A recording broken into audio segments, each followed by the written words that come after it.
O pesquisador e escritor Paulo Henrique de Figueiredo lança obra que revela fatos desconhecidos da vida de Allan Kardec e conduz o espiritismo para a libertadora doutrina dos espíritos.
Boa noite.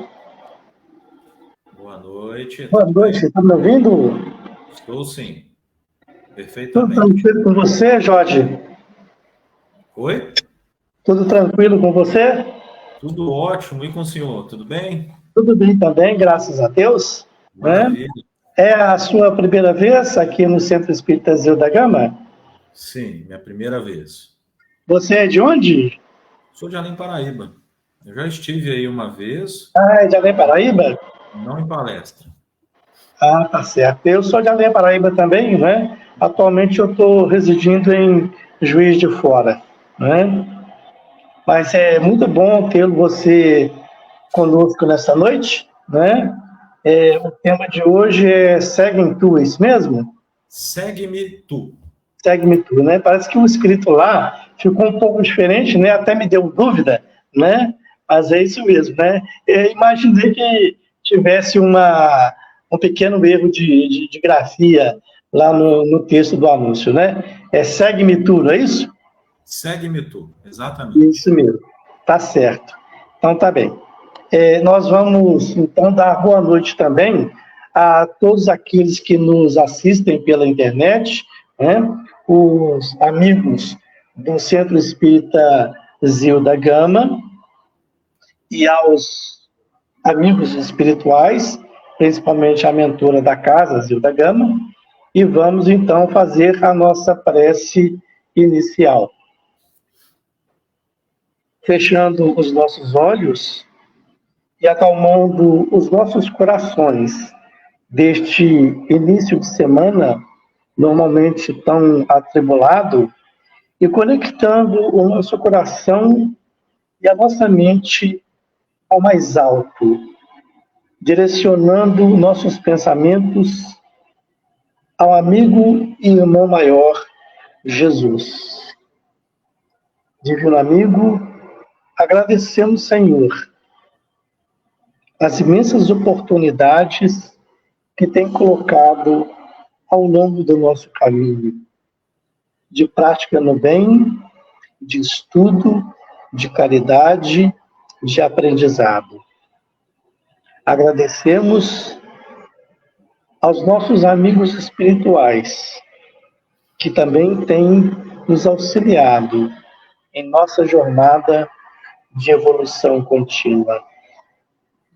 Pedimos aos amigos espirituais que auxiliem na intuição ao nosso amigo Jorge, que fará uso da palavra esta noite, nos trazendo orientações para que possamos aliviar um pouco mais o peso deste mundo de expiação e provas e que possamos aprender a caminhar de forma mais leve, conforme nos orientou Jesus. Agradecemos a mentora espiritual da casa, Zilda Gama, e pedimos assim, permissão para iniciarmos os nossos trabalhos da noite. Então, nosso amigo Jorge, a sala é sua, fique à vontade. Muito obrigado. Ok. Primeiramente, eu queria dar boa noite a todos aqueles irmãos que nos assistem, que nos acompanham através do Facebook do Centro Espírita Zilda Gama. É com muita alegria, com muito carinho que eu estou aqui hoje, pela escala da Aliança Municipal Espírita, e vou iniciar a apresentação aqui do tema da noite. Só um minutinho, compartilhar a tela, compartilhar.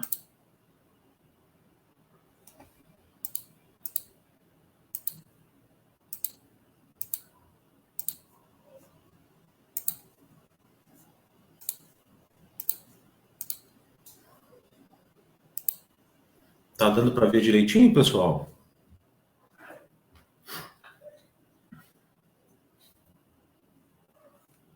Tá dando para ver, João? Direitinho? Bom, meus irmãos, o tema da noite é Segue-me Tu. Esse trabalho, ele tem a intenção de nos mostrar a importância de realizarmos a nossa parte com perfeição e sinceridade nas comunidades de trabalho cristão. Ok?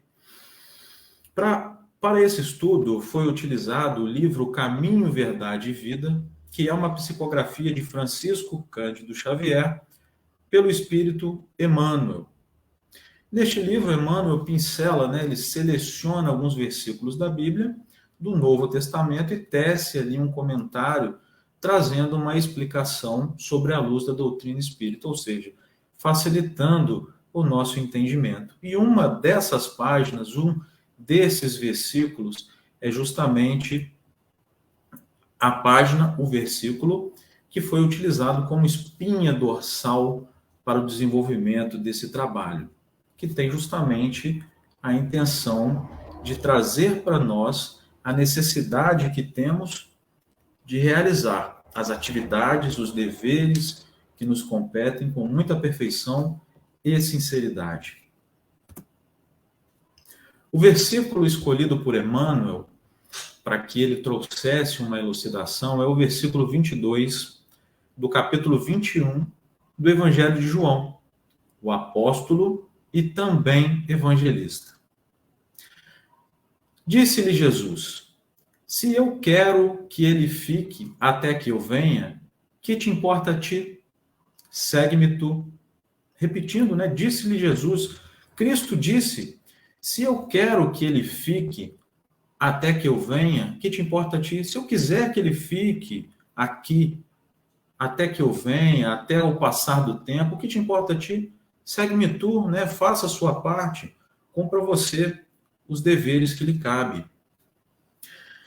É muito importante a gente trazer algumas curiosidades sobre o João e sobre o capítulo 21, para que a gente possa entender com quem Jesus Cristo estava falando, com quem era esse diálogo. João, o apóstolo, profeta e também evangelista. Apóstolo porque pregou a doutrina de Jesus Cristo. Era um condutor do Espírito. Profeta porque, estando na ilha de Patmos, exilado pelo imperador, viu o Apocalipse e materializou o objeto de sua visão, aquilo que ele vislumbrava. O livro A Caminho da Luz, no capítulo 14, Emmanuel explica bem esse fato, caso alguém tenha curiosidade. Evangelista porque escreveu um evangelho. É justamente neste capítulo, meus irmãos, que Cristo faz a sua terceira aparição após a sua crucificação. Cristo já havia sido crucificado quando João escreve esse capítulo. É neste capítulo que Cristo faz as 3 célebres perguntas a Pedro, a Simão Pedro. Simão, tu me amas? E Simão diz, sim, Senhor, tu sabes que te amo. E Cristo pergunta novamente. E Simão Pedro responde de novo. Jesus pergunta uma terceira vez. E Simão, muito entristecido, muito encabulado, diz: Senhor, tu sabes de tudo, sabes que te amo. Então Cristo diz a ele: apacenta as minhas ovelhas, né? Mostrando, fazendo uma alusão às 3 vezes que Simão Pedro houvera negado a Cristo, e ainda assim Cristo o chamando de volta: apacenta minhas ovelhas, cumpra com seus deveres, realize a sua tarefa. Esse capítulo também é conhecido como a segunda pesca milagrosa, e o objeto mais interessante para a noite de hoje é que é justamente nesse capítulo que Jesus narra para Simão Pedro como Simão Pedro iria desencarnar, como Simão Pedro morreria.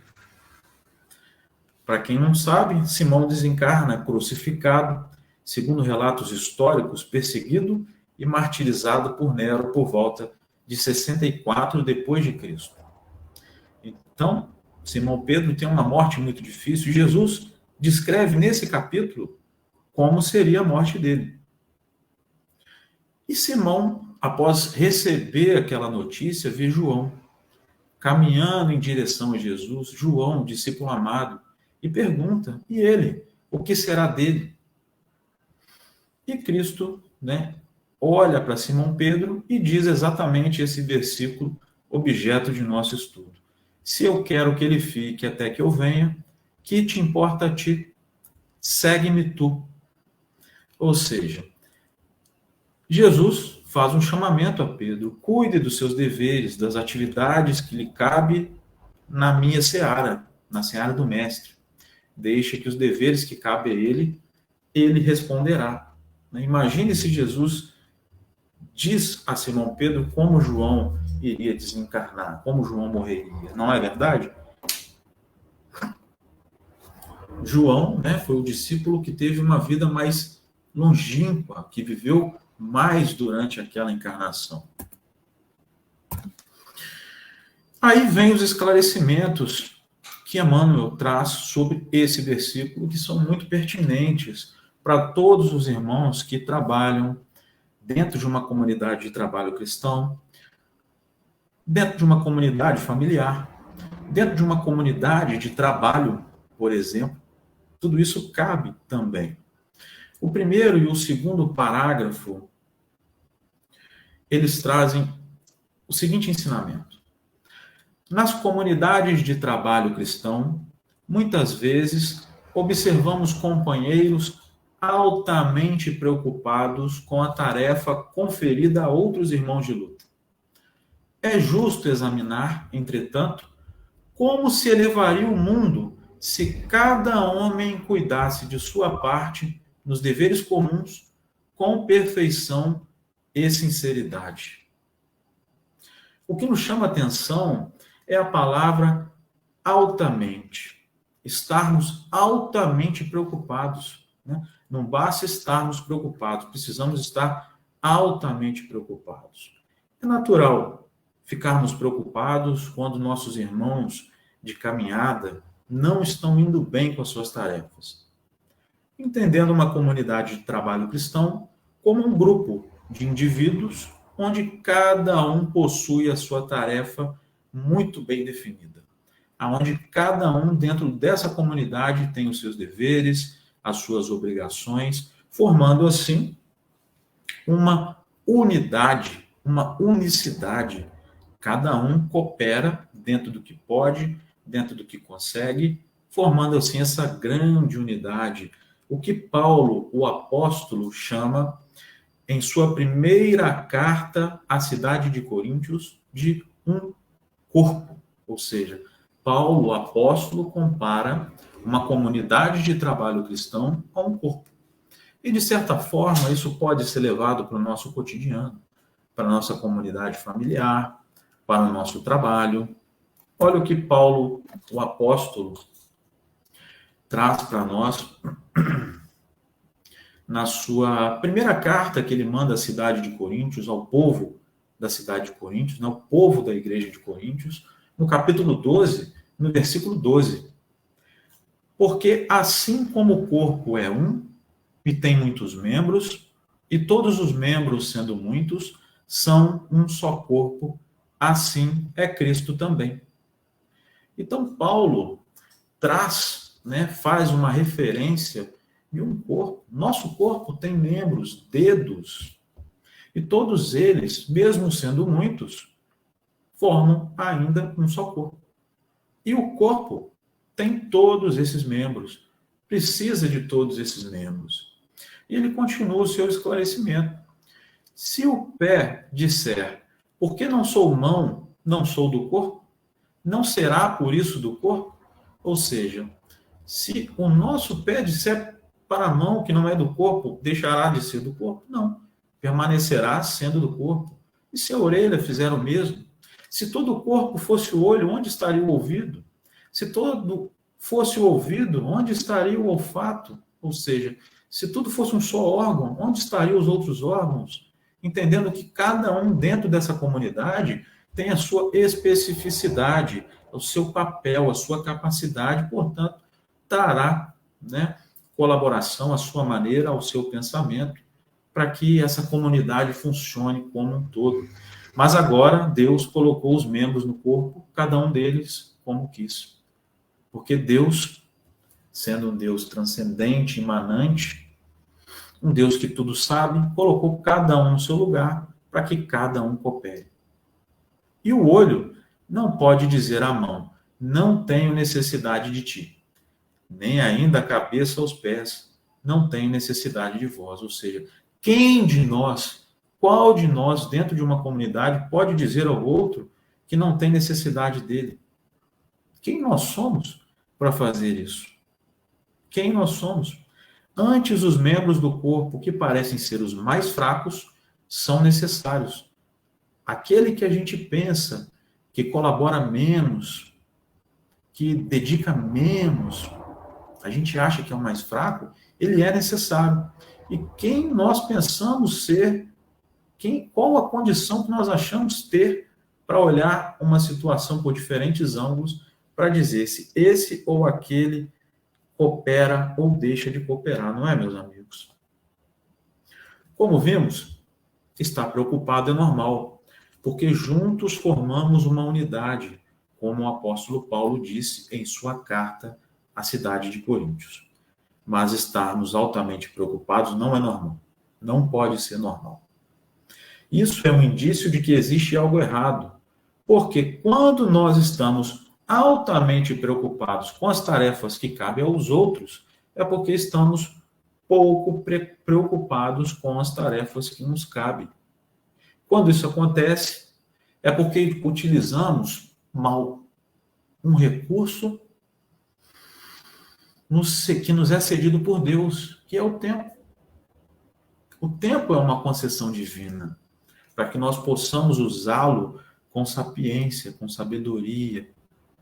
Então, quando nós utilizamos esse tempo, que deveria ser utilizado no cumprimento de nossas atividades, que muito mais é de caráter individual, ou seja, de progresso espiritual, de adquirir novas bases, de vencer o velho homem que nós somos há tanto tempo para que possamos ser um novo homem. Então, quando a gente dedica o nosso tempo, essa concessão divina, preocupados com a tarefa do outro, é porque a gente está errando em algum aspecto. A gente está deixando de cumprir o nosso papel. Imaginemos como seria o mundo se todos cuidassem de suas tarefas com perfeição e sinceridade. Sobraria pouco tempo para estarmos altamente preocupados com a tarefa que compete a outro. Porque a gente já está se dedicando, arregaçando as nossas mangas, trabalhando em prol da nossa mudança, da nossa reforma.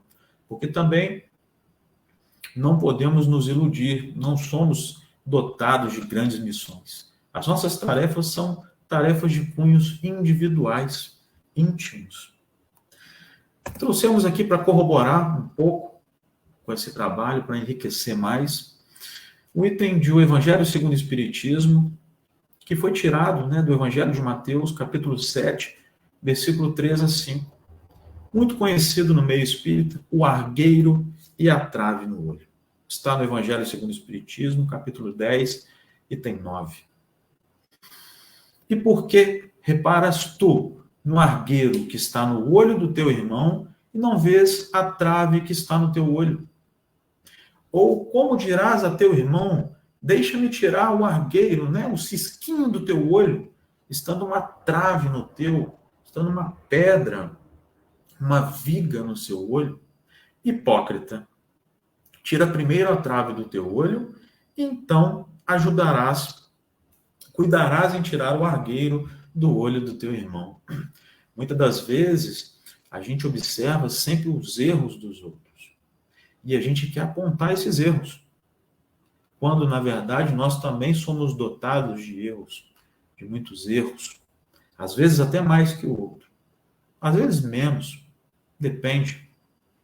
Mas nós primeiro precisamos enxergar os nossos erros para depois tentar corrigir o erro do outro, não é mesmo? Esse é o item 9. Segue o item 10, que é a explicação dos espíritos, justamente, né, trazendo mais elucidação, uma forma mais facilitada da gente entender esses versículos. Que é, uma das insensatezes da humanidade consiste em vermos o mal de outrem antes de vermos o mal que está em nós. Para julgar-se a si mesmo, fora preciso que o homem pudesse ver seu interior no espelho, pudesse, de certo modo, transportar-se para fora de si próprio, considerar-se como outra pessoa e perguntar: que pensaria eu se visse alguém fazer o que faço? Incontestavelmente, é o orgulho que induz o homem a dissimular para si mesmo os defeitos tanto morais quanto físicos. Olha, uma das insensatezes da humanidade, uma das características do espírito encarnado na Terra é ver o mal do outro antes de ver o próprio mal. É ver o que o outro faz antes de analisar as próprias atitudes no seu cotidiano. E os espíritos trazem, né? Se pudéssemos nos transportar para fora de nós, se a gente pudesse, por um minuto, ser outra pessoa, analisando as nossas atitudes, o nosso proceder no dia a dia, o que nós, sendo essa outra pessoa, iria pensar? Será que essas minhas atitudes são atitudes corretas? Será, meus irmãos? Para trazer a resposta, temos o Livro dos Espíritos, com o item Conhecimento de Si Mesmo, na célebre questão 919, uma das questões mais populares e mais conhecidas no meio espírita, onde Kardec utiliza toda a sua inteligência, toda a sua capacidade intuitiva na indagação dos espíritos. E pergunta: qual o meio prático mais eficaz que tem o homem de se melhorar nesta vida e de resistir à atração do mal? Então Kardec pergunta: existe um meio? Qual o meio que eu posso fazer para que eu possa me melhorar nessa vida e possa, assim, resistir a todo mundo, né? A toda a atração do mal? E os espíritos respondem: um sábio da antiguidade vou-lo disse, conhece-te a ti mesmo. Ou seja, conhece você mesmo. Analisa, voltando um pouquinho aqui, né, o item 10, analisa as suas atitudes. Pensa no que você faz. Conhece-te. Mas Kardec queria um método, um meio, e permaneceu convicto no seu questionamento. Conhecemos toda a sabedoria desta máxima, ou seja, entendemos o que dizes, porém a dificuldade está precisamente em cada um conhecer-se a si mesmo. Então, qual o meio de consegui-lo? Como eu posso fazer isso? Qual o meio que eu posso ter que seja palpável para mim, para que eu possa conseguir me conhecer? E vem a resposta, né? Essa resposta Quem nos traz é Santo Agostinho. Fazei o que eu fazia quando vivi na terra. Ao fim do dia, interrogava minha consciência. Passava revista ao que fizera e perguntava a mim mesmo se não faltava algum dever. Se ninguém tivera motivo para de mim se queixar. Foi assim que cheguei a me conhecer e a ver o que em mim precisava de reforma. Então, Santo Agostinho traz para nós o que ele fazia. E o que ele fazia funcionou para ele. E pode muito bem funcionar para nós. No final de cada dia, a gente passa o filme do dia. Eu conversei com o João, eu conversei com o Manuel. Como foi a minha conversa? Será que eu fui grosseiro com alguém? Deixa eu lembrar que, poxa, eu falei isso, talvez. Se eu tivesse escutado o que eu falei, eu não teria gostado. Acho que a minha atitude não foi legal. Eu preciso melhorar isso, eu preciso corrigir isso. Porque se a gente não fizer isso, meus irmãos, a gente sequer, às vezes, vai perceber que nós fomos indelicados, grosseiros, porque muitas das vezes existem características que são tão naturais em nós que nós não percebemos, porque nós não adquirimos ainda o hábito do estudo persistente, do estudo sistematizado, do estudo que vai trazer para nós a revelação, né? A educação que vai ter a potência, a capacidade de mudar caracteres, como Kardec fala, de mudar características em nós. Então, nós precisamos aliar esse estudo com a capacidade do conhecimento, que vai gerar prática, porque aprender é praticar. E praticar é aprender. Então, precisamos nos conhecer antes de querer apontar o defeito do trabalho dos outros, antes de estarmos altamente preocupados com a tarefa que cabe aos outros. Continuando o desenvolvimento do pensamento de Emmanuel, o terceiro parágrafo, ele fala o seguinte: algum de nossos amigos foi convocado para obrigações diferentes. Confortemo-lo com a legítima compreensão. Isso é muito importante. Ele serve muito para nós. Porque que possamos confortar aqueles que vêm até nós sem transmitir as nossas frustrações, nossos medos, nossas ansiedades, nossas dificuldades.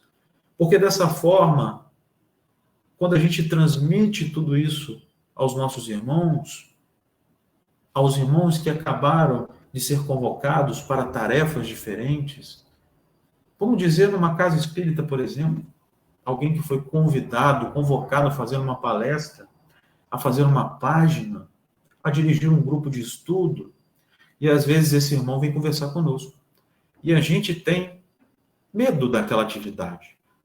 Então, ao invés de confortarmos com legítima compreensão, nós transmitimos a ele o nosso medo, a nossa ansiedade, a nossa dificuldade, e aí a gente faz com que crie um problema onde não tem, ou com que a gente não enxergue um problema onde tem.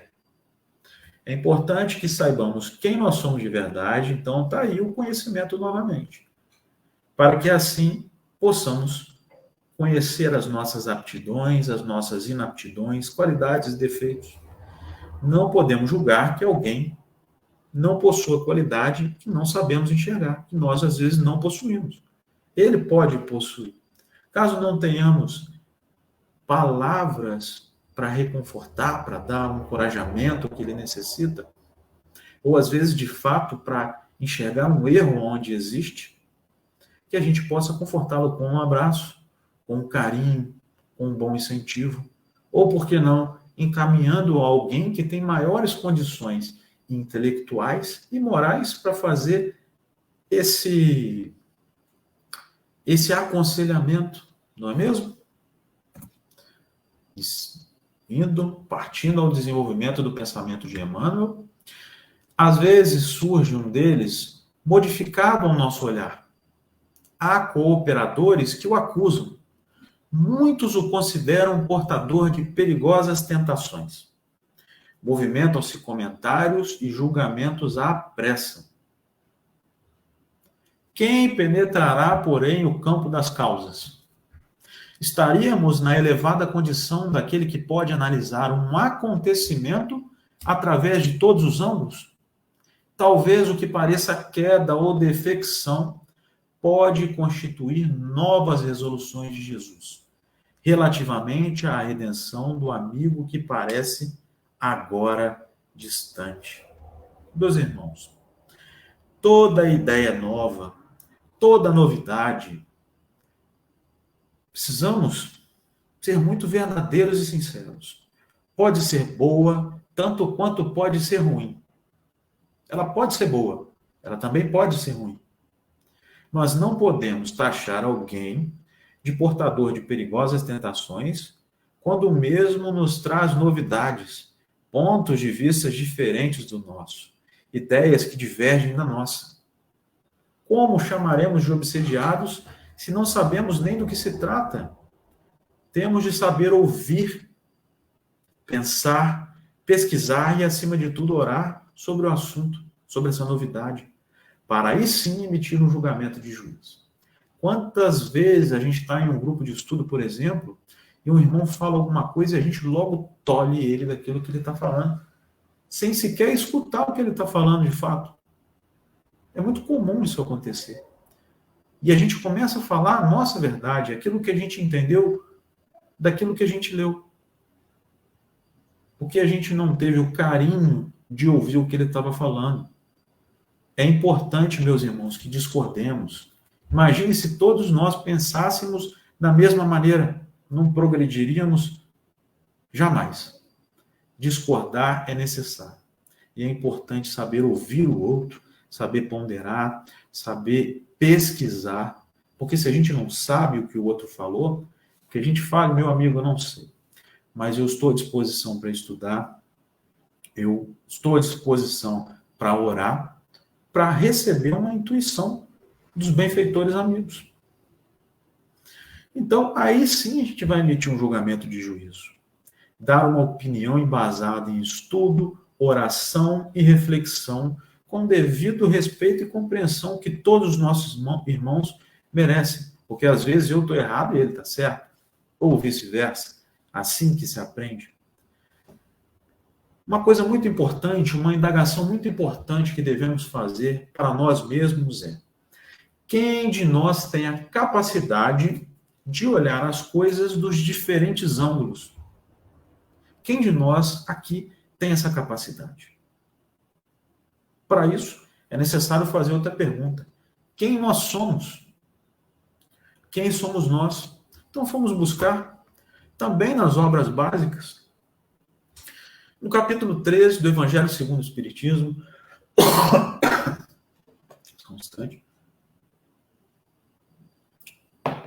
do Evangelho segundo o Espiritismo, há muitas moradas na casa de meu Pai.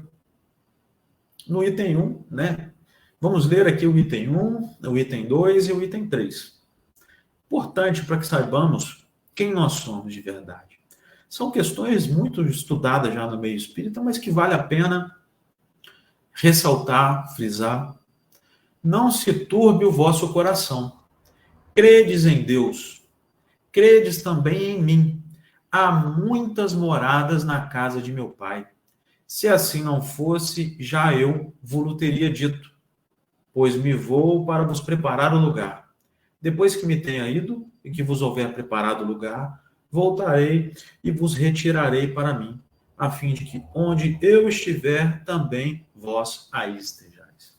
Olha Cristo nos mostrando, pedindo, dizendo: credes em Deus, credes também em mim.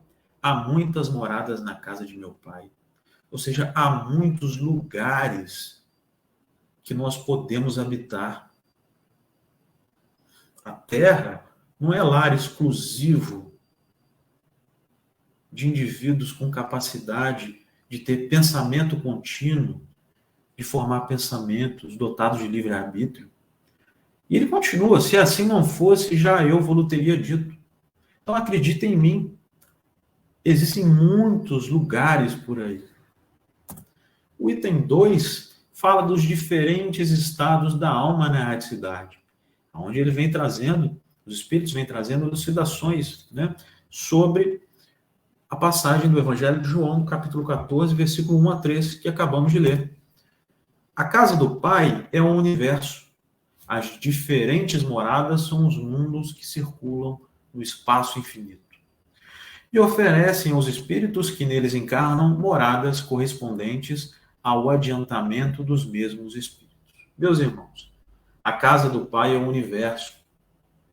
Vivemos em um planeta dentro de uma galáxia e existem por aí bilhões de galáxias. A nossa tem mais de 160 bilhões de planetas.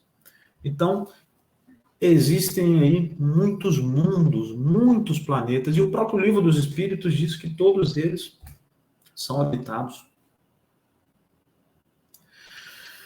E existem por aí, né? Cada planetinha desse, cada lugar oferecerá para os espíritos que o habitam as condições necessárias, as condições propícias para que ele possa extrair daquele lugar o aprendizado, a educação capaz de mudar características, capaz de promover o progresso espiritual. Temos para um outro item muito importante agora, né, para que possamos entender quem nós somos de verdade, para pensarmos 2 vezes, 3 vezes, antes de apontar falhas, erros de outros irmãos. Do ensino a diferentes categorias de mundos habitados. Do ensino dado pelos espíritos, resulta que muito diferente uma das outras são as condições dos mundos, quanto ao grau de adiantamento ou de inferioridade de seus habitantes. Entre eles, há os em que estes últimos são ainda inferiores aos da Terra, física e moralmente, outros da mesma categoria que o nosso, e outros que lhes são mais ou menos superiores a todos os respeitos. Nos mundos inferiores, a existência é toda material. Reinam soberanas as paixões, sendo quase nula a vida moral. À medida que esta se desenvolve, diminui a influência da matéria, de tal maneira que nos mundos mais adiantados, a vida é, por assim dizer, toda espiritual. Então, olha as diferentes categorias de mundos. Vivemos em um mundo de provas e expiações, um mundo ainda na categoria de mundos imperfeitos, ou seja, um mundo onde o mal predomina sobre o bem. Não quer dizer que não haja bem, mas quer dizer que os espíritos que vivem nele dão maior conotação ao mal. Portanto, somos ainda espíritos imperfeitos. Então, não temos condições de olhar determinadas coisas por diferentes ângulos. Temos o nosso ângulo muito imperfeito, a nossa visão muito imperfeita para analisar essas situações. Será que somos portadores de um conhecimento universal? Necessitamos admitir que somos espíritos imperfeitos, habitando um mundo ainda imperfeito. Então, muitas pessoas criticam o trabalho do outro, muitos desanimam de seguir em frente esse trabalho porque são criticados. E muitos não sabem ouvir essas críticas, porque, em grande parte das vezes, estão, de certa forma, errados. Agora, faremos um pensamento. Imaginemos, meus irmãos, se Paulo, o apóstolo, deixasse de seguir o Evangelho de Cristo para acompanhar seus amigos, entendendo que antes de Paulo, o apóstolo, existia Saulo, o fariseu. Quem aí já teve a oportunidade de ler o livro Paulo e Estevão, pôde ver muito bem como era Saulo, o fariseu, os seus amigos fariseus, né, doutores da lei, que viviam no sinédrio, criando os dogmas, que perseguiam os seguidores de Cristo, né, os habitantes da casa do caminho, com muito afinco. Então, todos aqueles amigos de Saulo ficaram, com certeza, perplexos uma mudança repentina de Saulo, de Saulo, porque onde ele olhava, ele via Cristo. E ele permaneceu convicto nos compromissos que ele houvera assumido com Cristo, que ele houvera assumido com Jesus. Ele não deu ouvido aos seus amigos fariseus. Ele permaneceu. Imaginemos se Poli Leon Denisard Rivaio, o Allan Kardec, deixasse de trazer o Consolador prometido por Cristo, que está no Evangelho de João, no capítulo 14, ou seja, os pensamentos que os espíritos traziam sobre a égide do Espírito de Verdade para os médiuns que colaboraram com Kardec, para que ele montasse a codificação espírita. As 5 obras básicas, para acompanhar seus amigos da Sociedade Científica de Paris.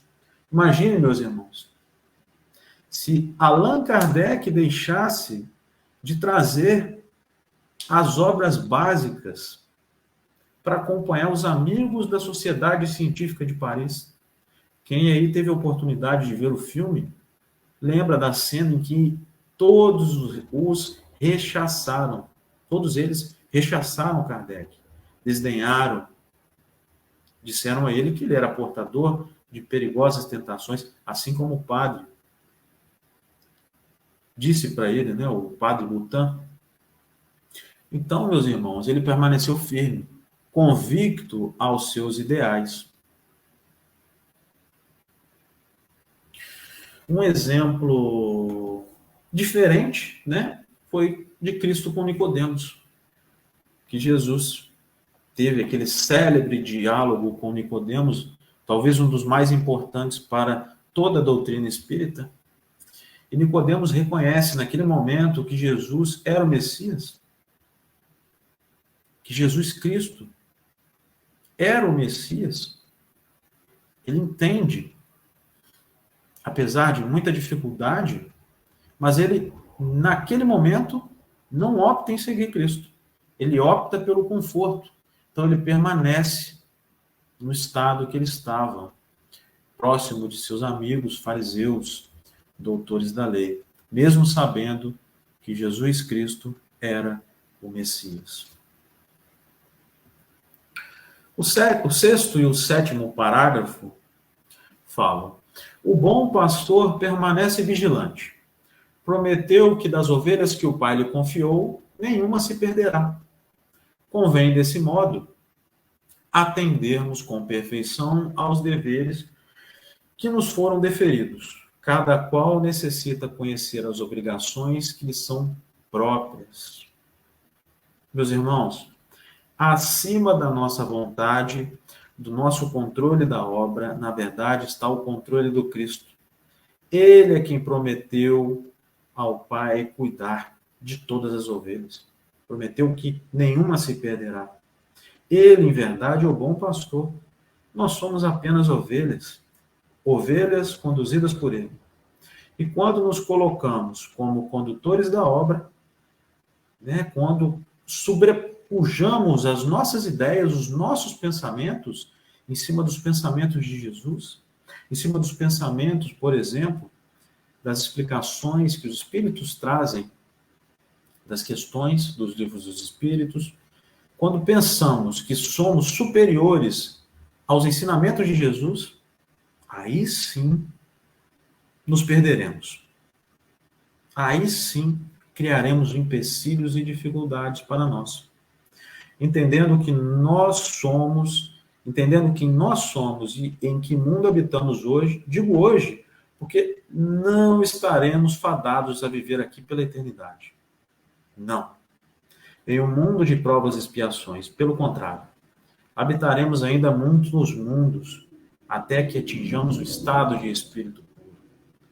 Poderemos, se progredirmos rápido o bastante, habitarmos lugares melhores, ou, se progredirmos vagarosamente, habitar lugares ainda inferiores à Terra, ou, né, como Cristo diz no Sermão da Montanha, onde os mansos herdarão a terra, ou seja, quando nos educarmos, entendermos que humildade, caridade, benevolência, indulgência e caridade são critérios para o reino de Deus, herdaremos a terra.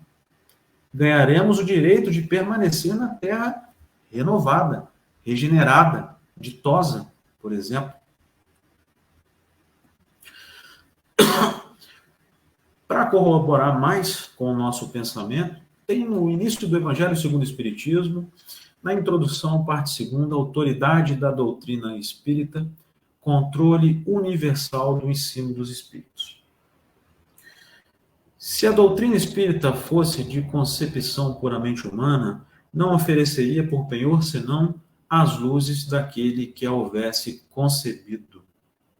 Ou seja, para mostrar, né, que nós não temos condições de criar algo tão perfeito assim. Porque se fosse criação nossa, ela externaria o nosso conhecimento, o nosso pensamento, o pouco que a gente entende das coisas. E certamente seria derrubada por uma inteligência superior à nossa. Portanto, não temos essa condição. Quis Deus que a nova revelação chegasse aos homens por mais rápido caminho e mais autêntico. Incumbiu, pois, os espíritos de levá-la de um polo a outro, manifestando-se por toda parte, sem conferir a ninguém o privilégio de lhes ouvir a palavra. Olha só.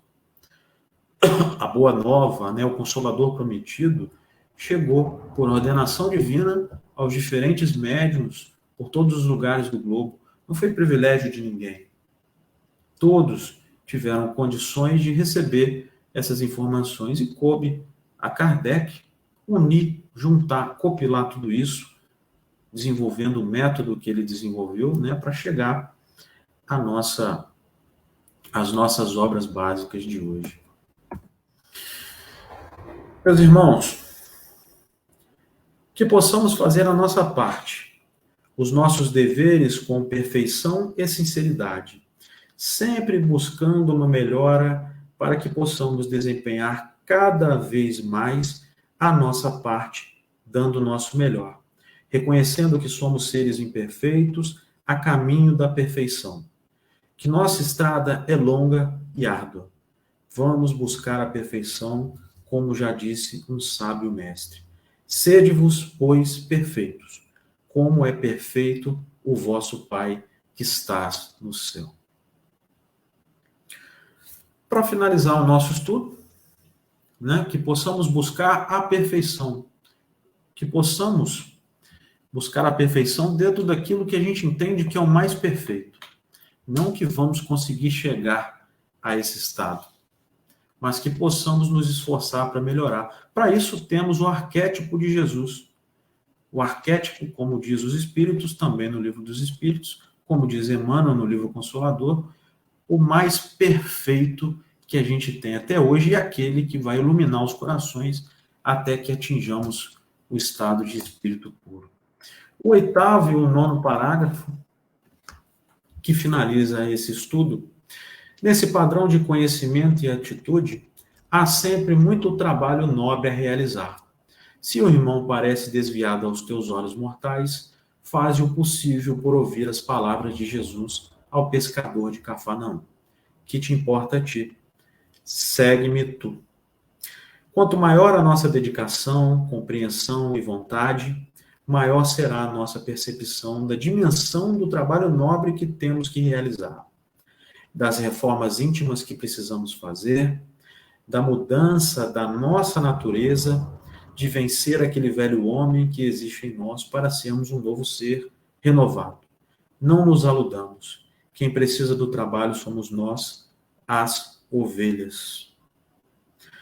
Que possamos olhar para nossos irmãos com os olhos do Espírito, e não com os olhos mortais voltados à matéria, para conseguirmos ajudá-lo quando o mesmo não está indo bem com suas tarefas. Se ainda assim ele não nos escutar e continuar indo mal, que possamos fazer como Jesus disse ao pescador de Cafarnaum: que te importa a ti? Segue-me tu. Bom, meus irmãos, chegamos ao fim deste trabalho, desta apresentação. Perdoe, meus amigos, somente vi as mensagens agora aqui sobre os slides. Infelizmente, peço desculpa a todos, mas eu coloquei a apresentação aqui para ir passando. Mas, para mim, some a tela aqui. Muito bem. Nosso amigo Jorge, nós agradecemos a sua palestra de hoje, que muito nos orientou sobre diversos aspectos, né? E você não se limitou apenas ao Evangelho, né? Você também fez comentários acerca do livro dos Espíritos, né? Do trabalho de Allan Kardec. Então, você enfatizou bastante a questão doutrinária, né? Juntamente com as lições do Evangelho. E esperamos poder contar com você novamente no Centro Espírita Zilda Gama, né? Mais uma vez, então, agradecendo a sua boa palestra. Obrigado. Eu que agradeço a oportunidade. Muito obrigado, Jorge. Nós vamos, então, novamente agradecer a presença de todos os amigos do Centro Espírita Zilda Gama, fazendo agora a nossa prece de encerramento dos trabalhos da noite. Amado Mestre Jesus, agradecemos, Senhor, uma vez mais, a oportunidade de absorvermos os ensinamentos do Teu Evangelho e da doutrina consoladora dos Espíritos. Obrigado, Senhor, por tantas oportunidades em nossa vida, e que possamos, a nosso turno, na nossa caminhada do dia a dia, do pouco a pouco, sermos melhor do que ontem. Que possamos, não apenas, como o título da palestra de hoje, seguir-te no Evangelho, mas também seguir-te nos exemplos. Obrigado, espiritualidade amiga. E pedimos a Jesus que abençoe a cada um daqueles que sofrem pela fome, pela doença, pela humilhação, pelos maus tratos. Que possa, Senhor, aliviar o sofrimento destas almas. Obrigado, mestre amigo, pela companhia de sempre. Obrigado aos amigos espirituais. Que assim seja.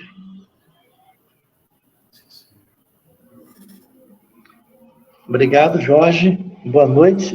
Obrigado, E João. até outra vez. Muito obrigado. Obrigado, companheiros, Joano. Tchau, tchau. Audio Jungle.